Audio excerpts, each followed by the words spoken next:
Haryana board के 10वीं कक्षा के छात्रों के इस महीने जुलाई 2024 के अंतिम सप्ताह में सेट वन के एग्ज़ाम शुरू हो जाएंगे और सेट वन के एग्ज़ाम की तैयारी के लिए आज मैं आपको इस वीडियो के अंदर हरियाणा बोर्ड ने जुलाई 2022 के अंदर जो सामाजिक विज्ञान विषय का एग्ज़ाम लिया था उसका क्वेश्चन पेपर दिखाऊंगा। और ये क्वेश्चन पेपर आपके लिए इम्पोर्टेंट है क्योंकि इस क्वेश्चन पेपर के अंदर जो क्वेश्चन आए हैं इन क्वेश्चनों की आपको ज़रूर तैयारी करनी चाहिए, क्योंकि हरियाणा बोर्ड द्वारा लिए गए क्वेश्चन पेपर के अंदर जो क्वेश्चन आते हैं वो हमेशा इम्पोर्टेंट होते हैं और इनके एग्ज़ाम में रिपीट होने के चांसेस सबसे ज़्यादा होते हैं। और आपका जो सिलेबस भी कम है और कम सिलेबस के अंदर जो है ये और भी इम्पोर्टेंट हो जाता है कि आपको पिछले सालों के क्वेश्चन पेपर की तैयारी करनी चाहिए। जैसा कि आप देख सकते हैं सेट वन का क्वेश्चन पेपर है, जुलाई 2022 में हरियाणा बोर्ड ने लिया था। कक्षा 10वीं का है, सामाजिक विज्ञान विषय का है।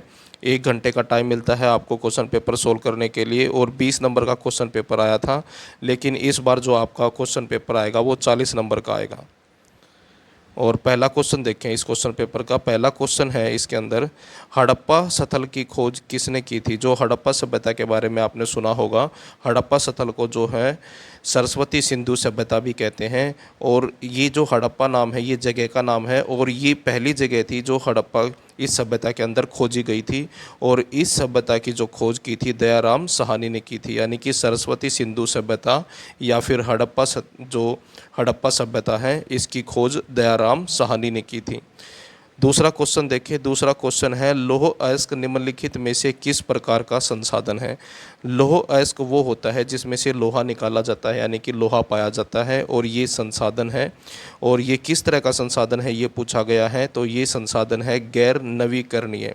गैर नवीकरणीय का मतलब ये होता है कि ये ऐसा संसाधन है एक बार प्रकृति के अंदर ये समाप्त हो गया तो इसको दोबारा प्राप्त करना कठिन है। यानी कि जिस तरह से कोयला और पेट्रोलियम है ये भी इसी कैटेगरी के अंडर आते हैं, यानी कि गैर नवीकरणीय संसाधन के तौर पर इनको भी जाना जाता है। अगर कोयला और पेट्रोलियम भी अगर ख़त्म हो जाते हैं तो इनको दोबारा प्राप्त करना कठिन है, क्योंकि इनको दोबारा बनने में सैकड़ों सालों का टाइम लग जाता है। तीसरा क्वेश्चन देखें, तीसरा क्वेश्चन है निम्नलिखित में से किस राज्य में काली मिट्टी पाई जाती है। तो जो ऑप्शन दिए गए हैं इसके अनुसार गुजरात के अंदर जो है काली मिट्टी पाई जाती है, यानी कि काली मृदा।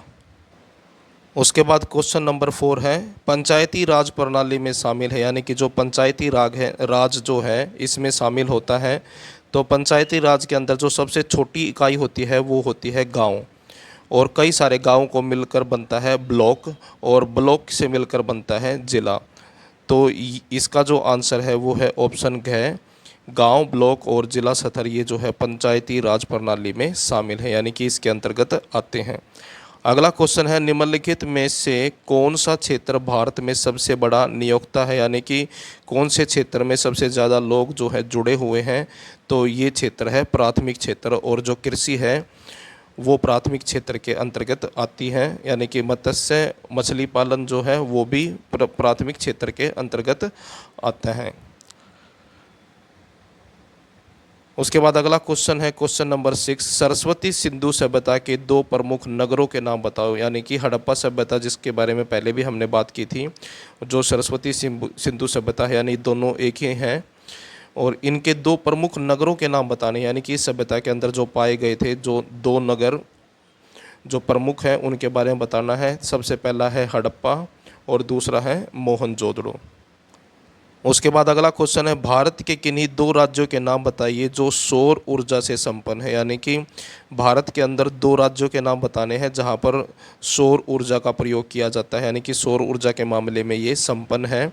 तो नाम है राजस्थान और गुजरात, क्योंकि ये दोनों राज्य ऐसे हैं जहाँ पर सारा साल जो है सौर ऊर्जा प्राप्त होते रहते हैं, यानी कि सूर्य यहाँ पर निकला रहता है। तो इस वजह से यहाँ पर ये दोनों राज्य जो है सौर ऊर्जा से संपन्न हैं।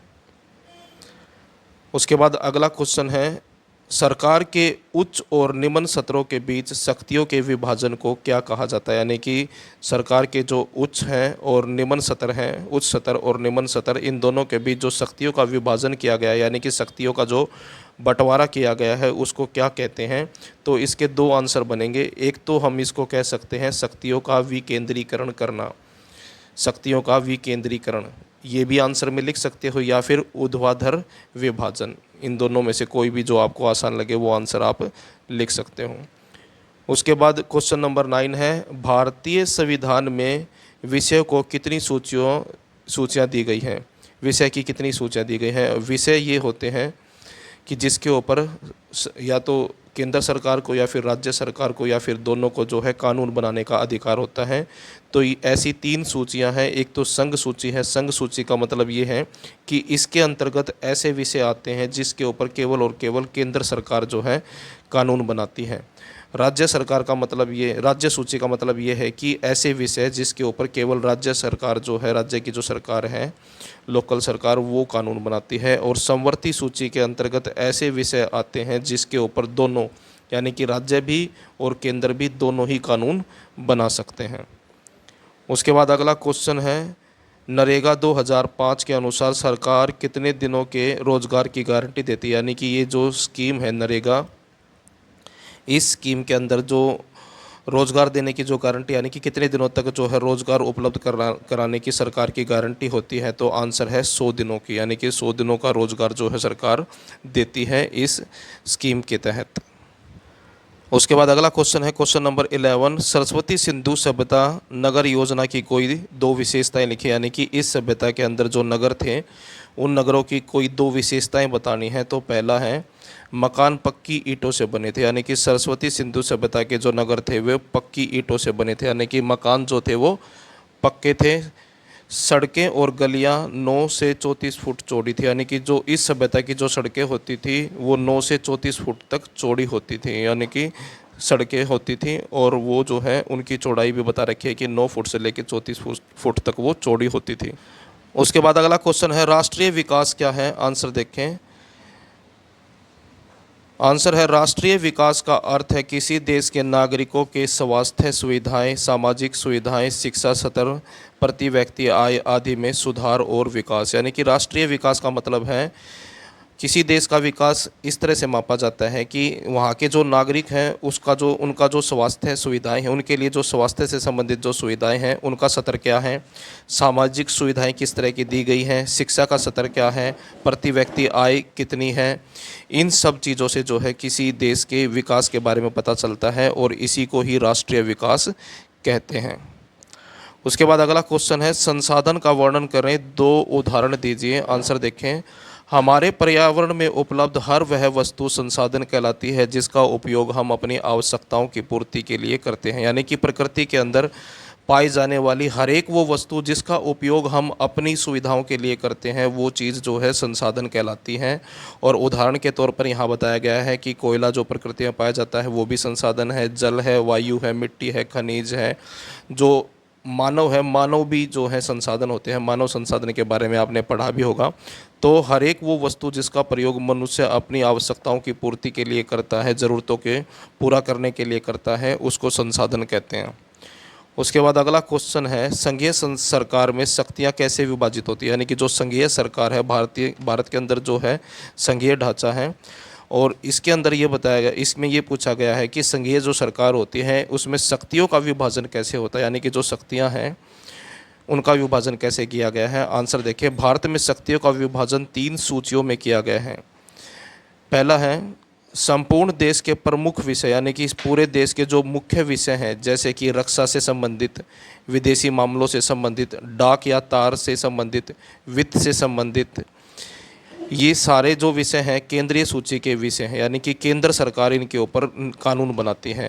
केंद्रीय सूची के विषय केंद्र सरकार को दिए गए। यानी कि ये सारे जो विषय हैं जो हमने यहाँ पर पढ़े हैं, रक्षा से, यानी कि रक्षा से संबंधित जो भी नियम हैं वो केंद्र सरकार बनाती है, कानून जो है केंद्र सरकार बनाती है। विदेशी मामलों से संबंधित जितने भी टॉपिक यहाँ पर बताए गए हैं इन सभी से संबंधित। उसके बाद दूसरे नंबर पर है पुलिस, व्यापार, वाणिज्य, कृषि और सिंचाई। ये जो विषय हैं जैसे प्रांतीय और स्थानीय महत्व के राज्य सूची के विषय राज्य सरकार को दिए गए। यानी कि ये जो विषय हैं राज्य सरकार को दिए गए हैं, इनके ऊपर जो है राज्य सरकार कानून बनाती है।